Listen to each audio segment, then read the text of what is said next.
is under investigation for allegedly seeking U.S. assistance to prevent a military coup following the death of Osama bin Laden. Panelists examine what this incident means for Pakistan's internal politics and relations with Afghanistan, India, and the U.S. This is just over an hour and a half. Good morning. I'm Hillel Fratkin, a senior fellow of the Hudson Institute and director of its Center on Islam, Democracy, and the Future of the Muslim World.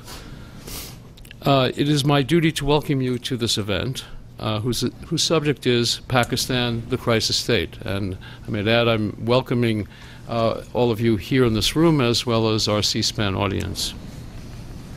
This duty is an important one, but also, for me, a personally sad one.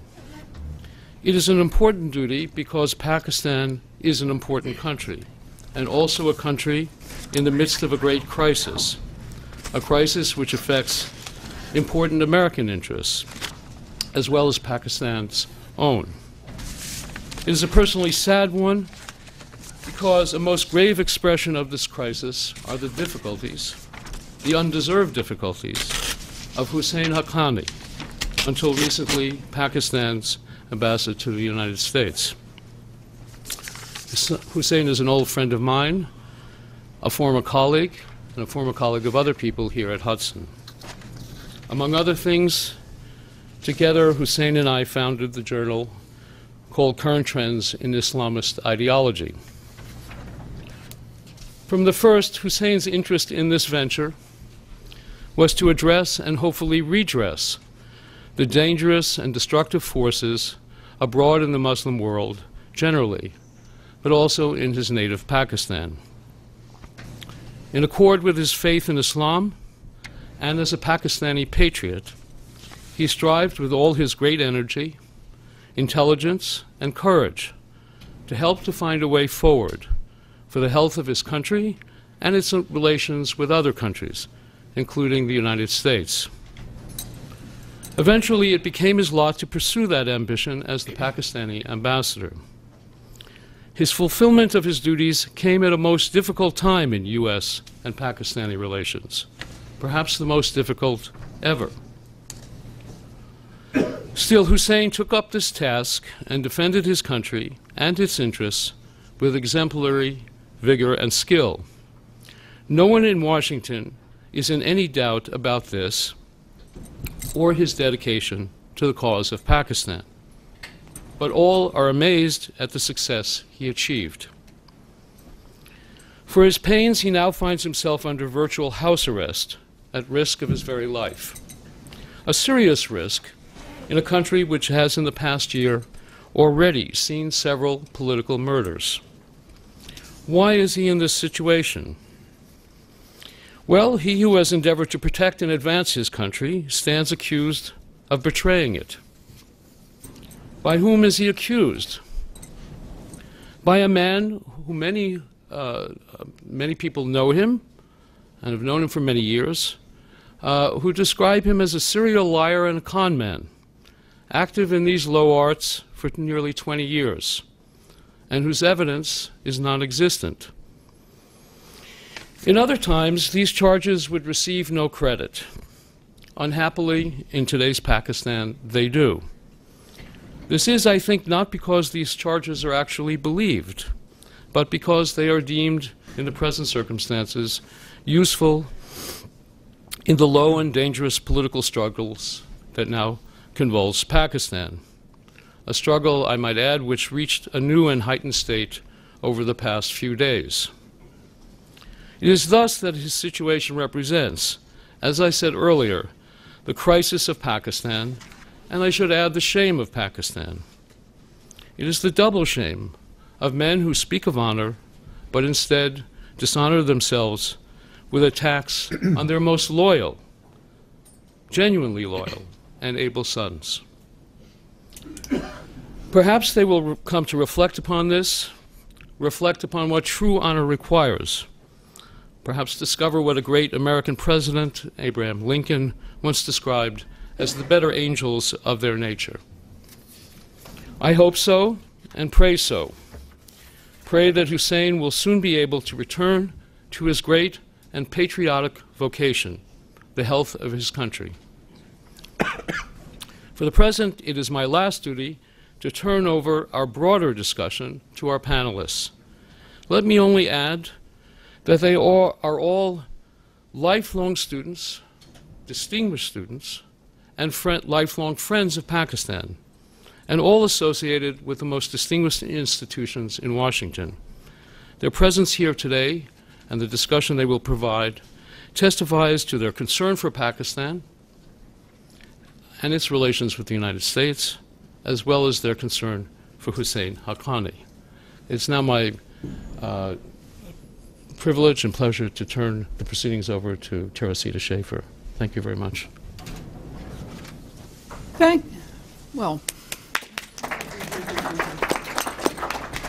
Thank you, Hillel. I am going to remain seated, as my fellow panelists have decided to do, but I wanted to set the stage for this discussion. The invitation you received referred to Pakistan, the crisis state. We do meet at a time of crisis in Pakistan. It is, first of all, I would say, a clash of institutions. The civilian elected government dueling with both the army and the Supreme Court. The Supreme Court, whose independence it proudly reaffirmed during the days after President Musharraf tried to fire the Chief Justice. But the definition of that independence at the moment, at the very least, is up for grabs. In the past, the Supreme Court has been overtly controlled by the elected governments and has also shown deference to the military. It's not clear that both of those dimensions of independence are still in full vigor. Secondly, another dimension of the current crisis is a clash within the civilian political sphere. This is by no means new to Pakistan. In fact, I would say it's the normal order of business. But you have a government headed by the PPP, an opposition in which the Pakistan Muslim League Nawaz is the prime mover. And you now have a third actor, Imran Khan, whom one of his admirers described to me about a year ago as having fans but not supporters.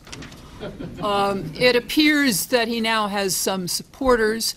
Whether that is going to change his ability to gather votes at the polls, we will only know when the polls happen, but he has certainly become an important part of the political landscape.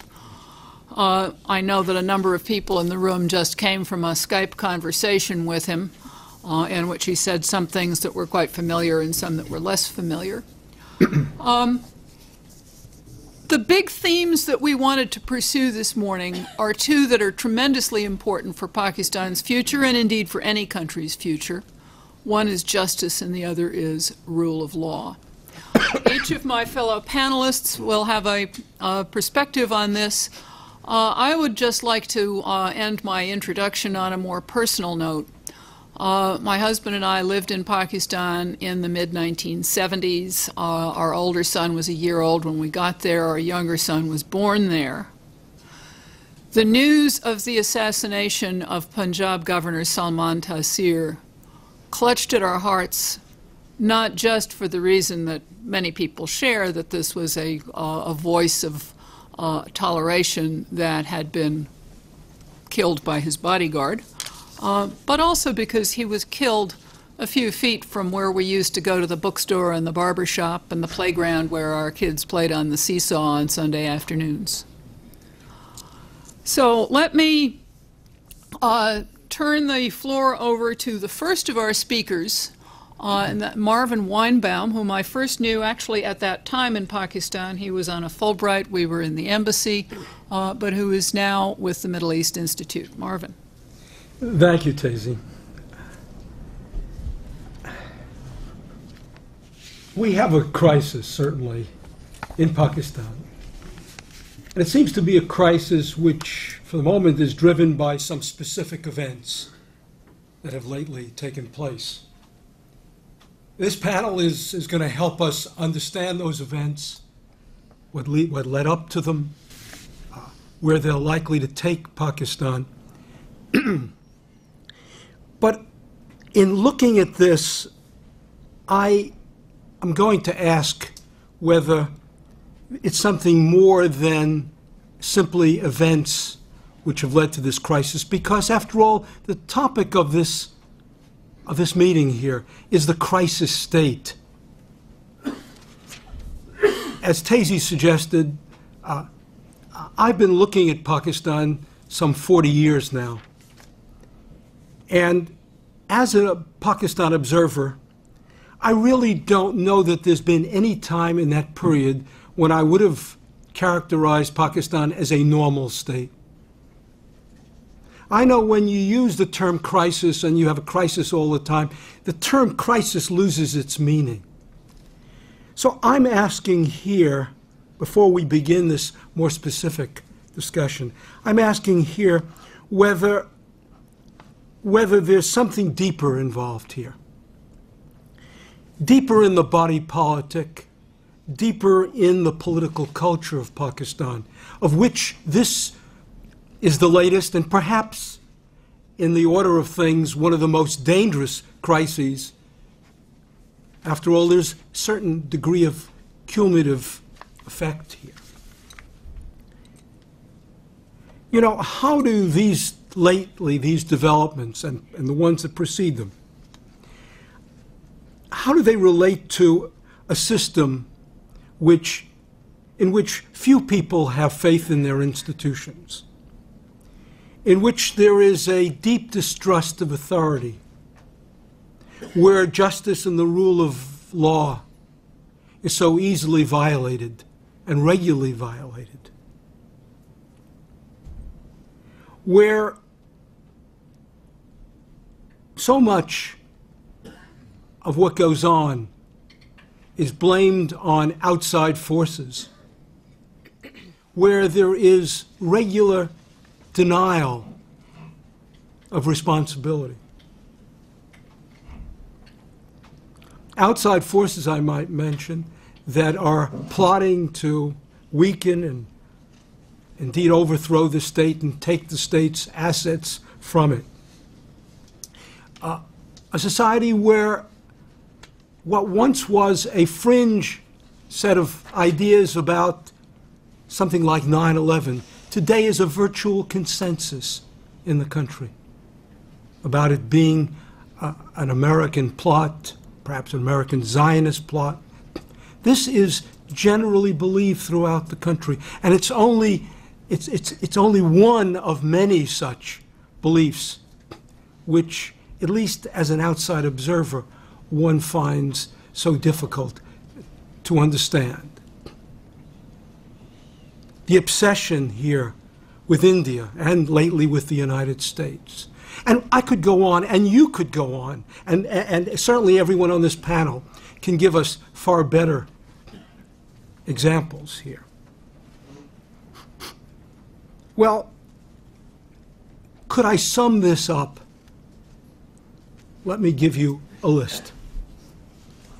Long-term lack of trust, feelings of lurking danger, interpretation of the actions of others as hostile,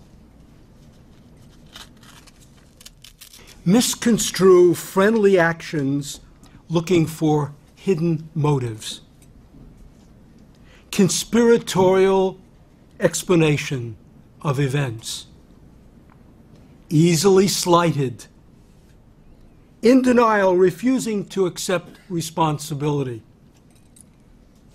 difficult in its relationships. Now, you may think I abstracted this from some of my remarks. Actually, that list comes from Googling the term paranoia. These are the textbook, classic, clinical syndromes of the paranoid personality. I was astounded.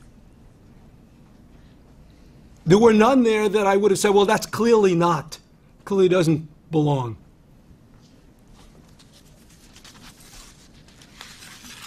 So if Pakistan is, as we've said, a crisis state, and others, by the way, have had other labels. It's been called a national security state. It's been called an insecurity state. Lately, it's being called a hard country. Do we also have to say it's a paranoid state, but go further than that and say it's a paranoid society? Because that's what we're really talking about here. It's not just a matter of the elites interacting. We're talking about something which is far more pervasive and deeper into the, as I say, the political culture and the body politic. Now, is this fair? Is it fair to throw around terms like this? After all, individuals are not nations. What is said and done in the interests of the state obviously can sound very rational. And I don't mean to demean Pakistan. I do mean to understand it. Now, also, there are individuals who clearly are far away from this in Pakistan today. Individuals who have shown enormous courage in being a voice of sanity. But they are embattled. And that's why we're here today. It's not peculiar to Pakistan. Other countries have experienced periods of paranoia, including this country. But there seems to be something more resilient about what we're talking about in Pakistan. And it doesn't mean that everything that's being said by any means is irrational. But if you look at the assumptions on which this dialogue often occurs, you find that those are indeed non-rational. And I could go on here and suggest a Manichaean part to it also, and it brings in Imran Khan because of the belief that while the world is hostile, there are some figures out there who can deliver us the good against the evil. I don't have time to develop that notion, but let me now conclude by saying, so what's the value in using these terms? Can it better help us understand here what to do? So let's go back to the textbook and see what the textbook suggests. It says, first of all, that it's not really curable, but it is manageable. It says that there are no single therapies, that formulas of political policies which are somehow going to change things. I'm putting this now in state terms. But there are no therapies which, as such, can work. No silver bullets. It says, don't get angry. It says, don't act in a threatening manner, because it only exacerbates the symptoms. Don't expect that the individual is going to understand its problems. So, finally then, where is the application? You know, it's easy to deal with this if you want to break the relationship. You move on. You have no interaction.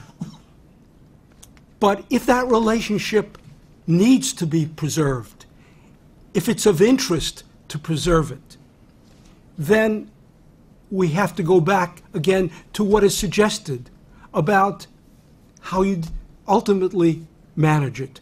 And you manage it, the textbooks tell us, the clinical textbooks, with regular interaction. Yes, engagement. That's the management therapy that's recommended. And in interstate terms, that means diplomacy, with keeping in mind the limitations. In intrastate terms, it means democracy. Both of these are processes. Both of these don't assume easy, short-term solutions. So there is here a formula, after all. It's not one which is very satisfying. It's not one which answers our problems immediately. But again, if it's worth preserving, it's what we've got to work with. I will now turn the panel back to the crisis at hand, but I thought that this was perhaps useful to understand that the problem may be far bigger than just the immediate events that we are confronting. Thank you. Thank you, Marvin. Our next speaker is Dr. Christine Fair, Assistant Professor at Georgetown. Dr. Fair has written on everything from politics to food, and I believe she's going to be a little closer to the political end of that spectrum this morning. All right, I'll try to leave all pork jokes aside, but I've got bacon on the brain. All right, so let's talk very briefly about what MemoGate is. I think we've all heard about it, but let's try to put it in some sort of structural context, because what it is really important in understanding where Hussein Haqqani is and what it means for Pakistan's democracy. So Mansour Ijaz, we all know about him. He's a dubious character. He's done all sorts of things that are bizarre. He has the credibility of a snake. But nonetheless, he ostensibly delivered a memo to then Chief of the Joint Staffs, Admiral Mullen, who said he actually got the memo but thought it was so insane he disregarded it and didn't act upon it. And this was allegedly delivered in the aftermath of the May 2 death of bin Laden, which we know was a very tenuous time for Pakistan. I actually had the privilege of being in Pakistan 2 days after bin Laden got whacked, and it's kind of like going to the Michael Jackson Neverland Ranch. It was really, really bizarre. So, whatever was what was actually going on vis-a-vis the Fauji's or the Army's thinking, will be left for historians to decide. But the memo alleged that a coup was in the brewing, an assessment which I personally did not share. And the memo requested that the United States government intervene to help put the Army back in its place. And in exchange for doing so, the author of the memo promised that the Pakistan government would be civilian controlled, would pursue more sane policies with respect to India, nuclear proliferation, as well as groups like Lashkar-e-Taiba.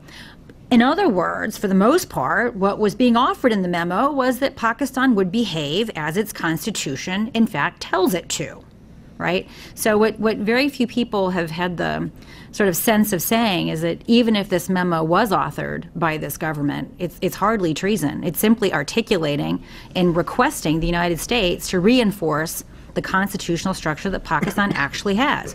Oh, by the way, it's not the first, last, or only time that some sort of Pakistani official has asked the U.S. government to get involved in Pakistan's internal affairs. The first of which, I believe, was Pakistan's first premier, when he actually said if the Americans would help the Pakistan army, he wouldn't even raise an army. Right, but somehow that has not been. This is the Liaquat Ali Khan. So this memo, provided that it was real and authored by a Pakistani official, it's not the first, last, and still not the only time. Did the army howl when Musharraf came here with his hand out asking for a check and a bunch of other stuff. So let's put this in context. This was not unique in any way, shape, or form. But the Pakistan Supreme Court, how did the Supreme Court get involved in this? What is the nature of the proceeding that faces Hussein Haqqani and others that are involved? For those of you who have been watching Pakistan for the last several years, you know the Supreme Court has been, it has been characterized as independent. I think that is a grotesque mischaracterization. It is very interventionist. It is activist, right? It has powers that our Supreme Court does not have. It has sui moto powers. So it can actually take up an issue if it thinks it is of public importance. And we can question whether or not the issues that it takes up are in fact of public importance or the personal importance of the Supreme Court justice in question, right? So that's a different debate that I don't want to go into here. Where this particular case came to be is another interpretation of Pakistan's constitution, that anyone can petition the highest court, which ordinarily is the highest court of appeals, the court of last resort, if the issue pertains to a fundamental deprivation of human rights. And so under this clause, this provision of the Supreme Court, Nawaz Sharif, who claims that he's a Democrat, says that this memo, in fact, violates this fundamental right to liberties, and that it therefore is the subject of the Supreme Court. So the first ruling that the Supreme Court engaged in was whether or not Nawaz Sharif's petition was maintainable, okay? Having concluded that it was maintainable, it's ordered a judicial collection of judges to rule within 4 weeks on the dispensation of the memo. Where did it come from and who wrote it? Now, what makes this particularly curious but also invidious is whether or not, so Hossein Haqqani's lawyers simply argued that it wasn't maintainable. That was obviously lost. But what makes this particularly invidious is that Hossein himself is not being tried. That's not what the Supreme Court was evaluating, because there have been no charges filed in any other lower court, which, as in all judicial proceedings, there have to be charges filed.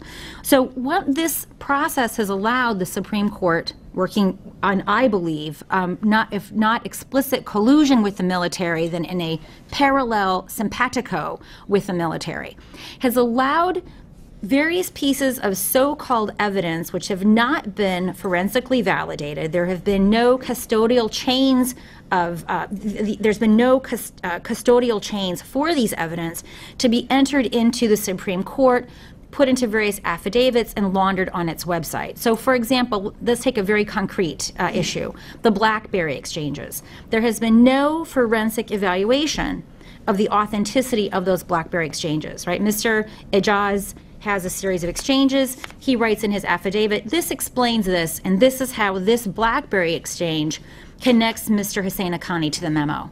Now, in any actual court of law, obviously this would be risible. It wouldn't even be considered, right? There's no forensic evidence validating the BlackBerry exchanges, much less tying the BlackBerry exchanges to the memo, right? But because there have been no charges filed, there is no requirement to do so. This also means that Mr. Haqqani was not allowed to file a counter narrative, explaining, well, actually, Ijaz says this, but this is how I explain this particular BlackBerry message. Right? He never denied the BlackBerry messages, or at least the most recent communication does not suggest that. However, all of this information is being churned in Pakistan's public domain, right? So in other words, Hossein Haqqani is essentially being labeled as a traitor. There is no actual evidence that has been forensically validated presented before the court. And for anything, so in other words, this is really trial by media circus. Now, I want to take on the other canard of Pakistan, this so-called free this free, vibrant media. It is the freest and most vibrant media that you can buy, that the ISI can influence. I know countless journalists who are simply speaking on the ISI payroll. And anyone who knows Pakistani journalists will back this up. So it's not that it is this entirely free press. And also Salim Shahzad might have his own views about the extent to which this press is entirely free. So it's really important that we understand what's actually going on here. I've written a piece in Foreign Policy, I think it's out, and there's something I wrote last year where I was talking about the role of the Supreme Court in manipulating Pakistan's democracy, from, I guess, going back over a year ago. In my view, while where many of us are concerned because we've worked with, in a variety of capacities, are friends with former Ambassador Hossein Haqqani, we need to understand what this is. This is, in my view, I can't speak for my other panelists, a slow-moving coup. This is a way in which the military has at its disposal to try to bring down this government. How is it a slow-moving coup? Well, here's my interpretation of events, and I think it bears some similarity to what we saw with Benazir's father, Zulfikar Ali Bhutto, right? When they took the head of his security and coerced him into becoming what's called an approver in Pakistani's parlance. I guess in our parlance it would be a state's basically a witness for the state. So one interpretation, and indeed when I met with Hussein Haqqani last week, this is his interpretation, that they're trying to use this proceeding to scare the bejesus out of him, or put the fear of Allah in him, whatever your preferred metaphor is, to get him to give up the goods on Zardari to bring this government down, right? So this is a well-worn playbook that this military has at its disposal. I want to also emphasize that, before I wrap it up, that this is the second judicial mechanism that this court's using to go after this government. You may have remembered when part of the U.S. efforts to launder Musharraf's legitimacy through the ballot box with Benazir Bhutto, there was the National Reconciliation Order. That order, among other things, dropped various corruption charges against PPP members, oddly enough not PMLN, in fact not oddly enough, that was the purpose of it. And it paved the way for her to come back and to contest elections. And obviously the plan of laundering Musharraf's legitimacy through her electoral legitimacy failed when she was killed, and that's how we ended up with Zardari. But the Supreme Court had been very dubious about that NRO to begin with, and when Zardari became president, the Supreme Court raised the possibility that it would vacate the NRO. And you may have remembered one of the very early rows after the election between the PMLN and the PPP, who in the wake of the election actually formed a coalition, was the restoration of the Supreme Court justice that Musharraf actually had jettisoned, and that was Chowdhury. So this row between Chowdhury and Zardari now goes back several years, and so we should not see this as some sort of new phenomenon. But this particular track with Hussein Haqqani and Memogate really relates as well to the vacation of the NRO. So in conclusion, I really, while we all care about Hussein Haqqani, I want to emphasize that this is not simply about the particular personal safety or lack thereof of Mr. Haqqani, but it's also about Pakistan's democratic institutions. The only way that Pakistan's democratic institutions can fructify is if there are multiple constitutionally mandated changes of power that happened at the ballot box, right? Using judicial means in the media to try to prorogue this government is not in anyone's benefit. And I want to just very briefly end my remarks with Imran Khan. Some people have asked, well, why the NRO? Why is it coming back now when they had actually vacated it 2 years ago? Well, there's a really big reason. If you're the Army, you really didn't want Nawaz Sharif around, right? We all know the Nawaz Sharif relationship with the Army. And we know the Army is not very fond of Zardari. So it's not as if you had a palatable option. Well, it's not a coincidence over the last 6 months, Imran Khan's fortunes have really changed in significant ways. He went from being a political joke to actually being a political force. He's been able to course not the right word. I'm sorry, I'm jet lagged. I just came back from Pakistan. He's been able to persuade Kajol, probably with the help of the boys at Apara, a variety of turncoat politicians to join his party and bring with them the vote banks. They're also having to vacate their seat in the National Assembly with the explicit goal of trying to bring about early elections. So in answering the question, why the NRO being brought back now, well, it's because the Army now has a chance. So if we care about Pakistan's democracy as well as Hussein Haqqani, the United States government really needs to be much more vocal than it has been. We need to work with our partners, send a very clear message that we recognize that this is a coup, albeit by a judicial coup. Thank you.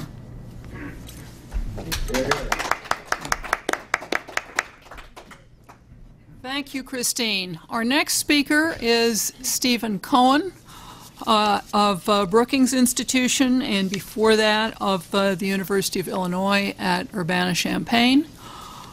Steve and I are now colleagues at Brookings, and he has in particular been a watcher of the Pakistan Army, but I believe that what he has to say is going to go beyond that. Steve? Thank you, Casey. Is this good enough? Let me say that Brookings is pleased to co-sponsor this event, and I'm pleased to participate in it. But I'm happy that it's taking place at Hudson. Years ago, when I was a graduate student, I attended some lectures by Herman Kahn, who founded Hudson later in his career.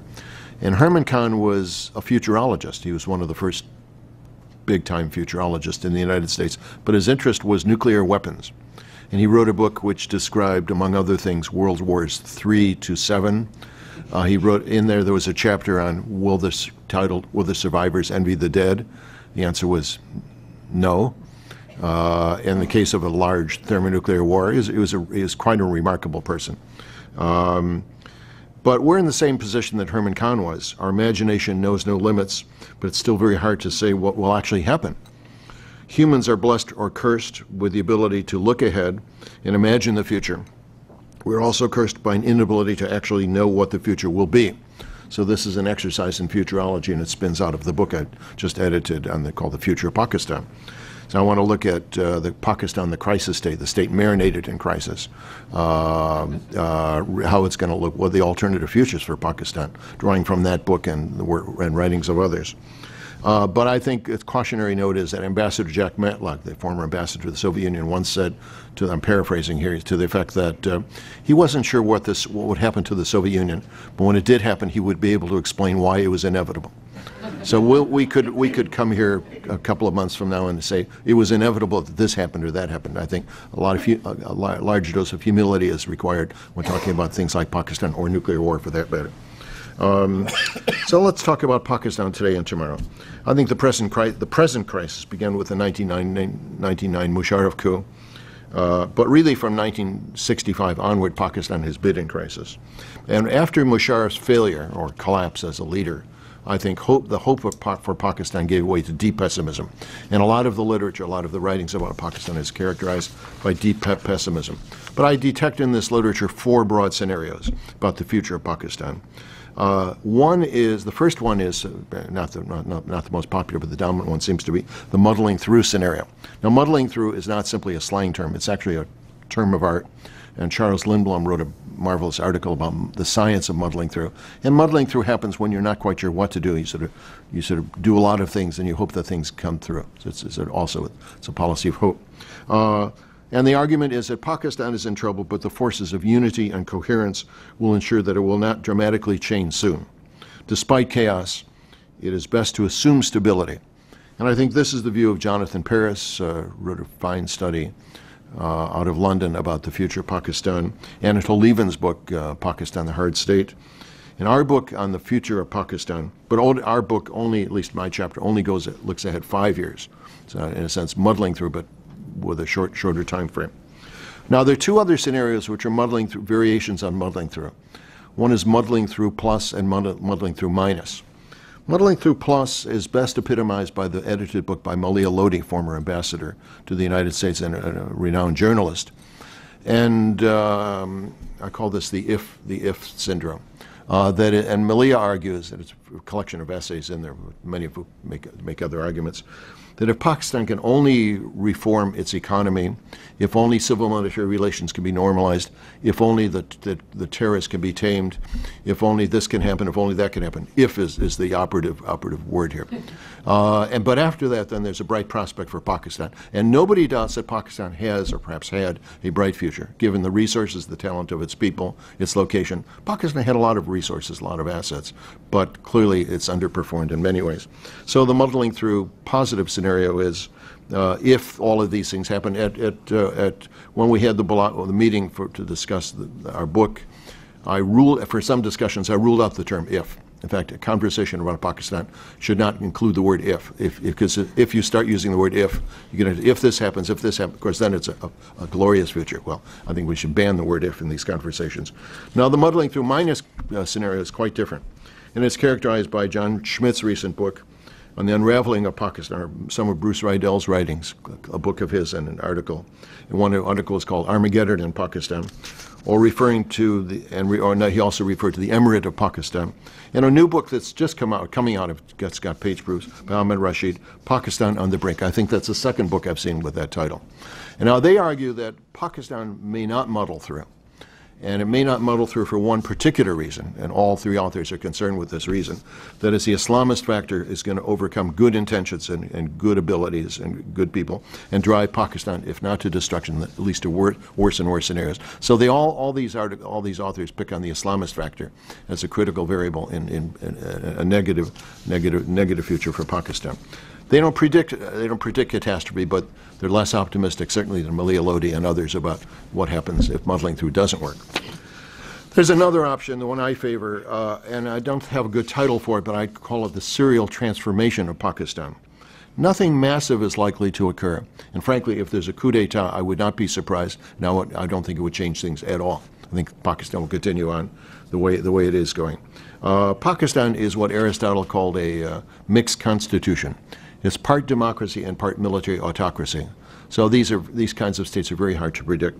So I think that, but I think what is likely to happen, what is happening in Pakistan, is that parts of Pakistan are changing in different ways.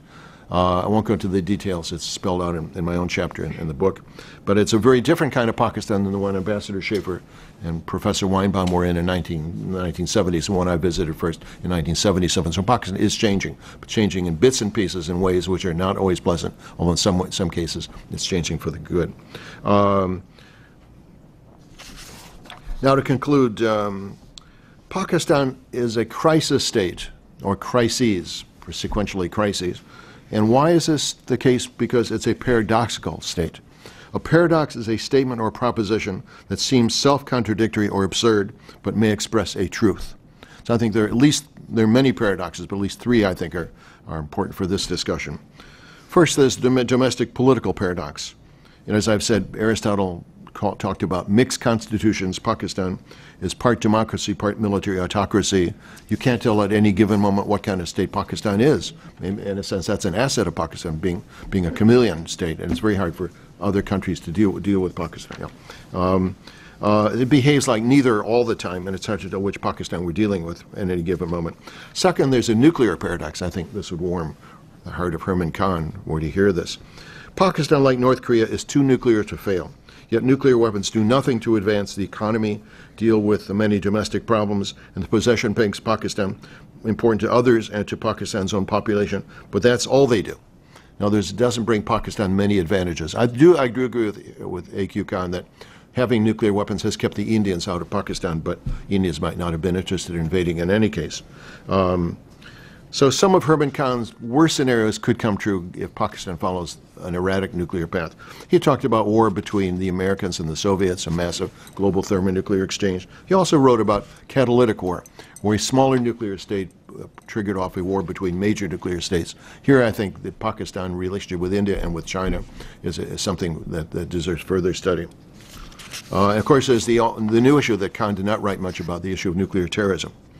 Thirdly, there's a third paradox, and that Pakistan's relations with other major powers is deeply problematic.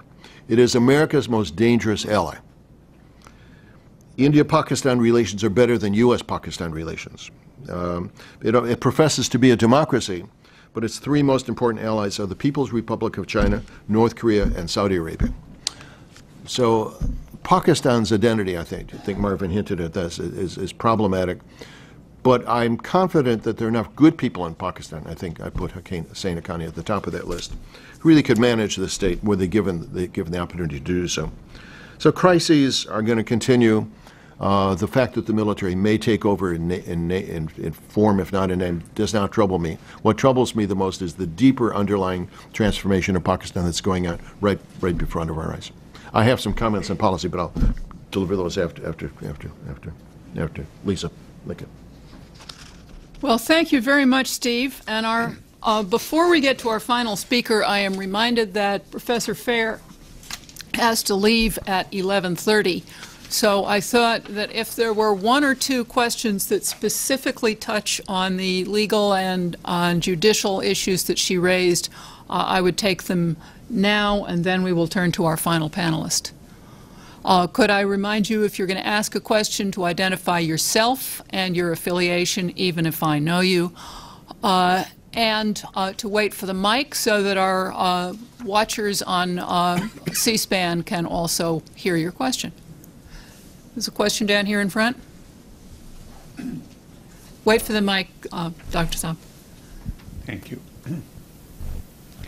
I am Dr. Nisar Chowdhury with Pakistan American League. Christine has a very grip and handle on the affairs of South Asia. The Haqqani case, I think she has read it more than anybody else. And the case is in the judiciary, and Nawaz Sharif, when he was the Chief Minister of Punjab, and he was opposing People Party, and Benazir Bhutto was the Prime Minister. I received the Chief Minister Nawaz Sharif, and Haqqani together. They were the best friends and advisor to the Chief Minister of Punjab at that time. And then he was subsequently advisor to Nawaz Sharif, who went to the Supreme Court now when he was the Prime Minister. So I think the case is in the judiciary. And if somebody wants to help Haqqani, I think one needs to hire a good attorney who knows the international law as well as the Constitution of Pakistan. And I think that would be helpful for him. If that can be done, certainly there will be fairness. But one thing I assure you, there is not one single individual on whom the future of democracy of Pakistan lies. Thank you. Thank you. Do you want to answer, or do you want to wait? There's another one I can take him to No. If there's another question for Dr. Fair, I'll take it right there in the third row. Yeah, Professor Christine Fair, I would like to please ask Could you identify yourself, please, yeah. sir? I am Ahmar Masti Khan. I'm a freelance writer. I'm from Balochistan. I'd like to please ask you the tragedy that Mr. Hussain Haqqani faces. It is more or less the tragedy of Pakistan. May I please ask you, is it that instead of the generals who were hiding bin Laden being ousted, the ambassador was trying to control Islamic radicalism, he faces all these problems and his life is threatened? Doesn't it clearly shows Pakistan is a failed state? I'll take these together, and I'm not going to accept the premise of that question, because those are premises that I don't personally accept. So let's again go back to very clearly what is the case with Hussain Haqqani. No FIR, which is First Information Report, that is to say charges have been filed against him, right? Without any charges having been filed, he voluntarily went back, his passport was seized, he lives under virtual house arrest. So, the irony is he is experiencing fundamental deprivation of liberty. Thank you, Dr. Chowdhury, for pointing out that the relationship between the current Supreme Court Justice and Nawaz Sharif goes way back, because Nawaz Sharif was his prime champion. And in fact, that was the reason why the coalition between the PMLN and the PPP broke apart in the first place, was over the disposition of the Supreme Court Justice and the disagreement between the Sharifs and Zardari. I also want to point something else that I find this is Pakistan's judicial system. The Supreme Court is very different in that it has been pushing the perimeter of what it is allowed to do. And it gets away with it because it's the only arbiter of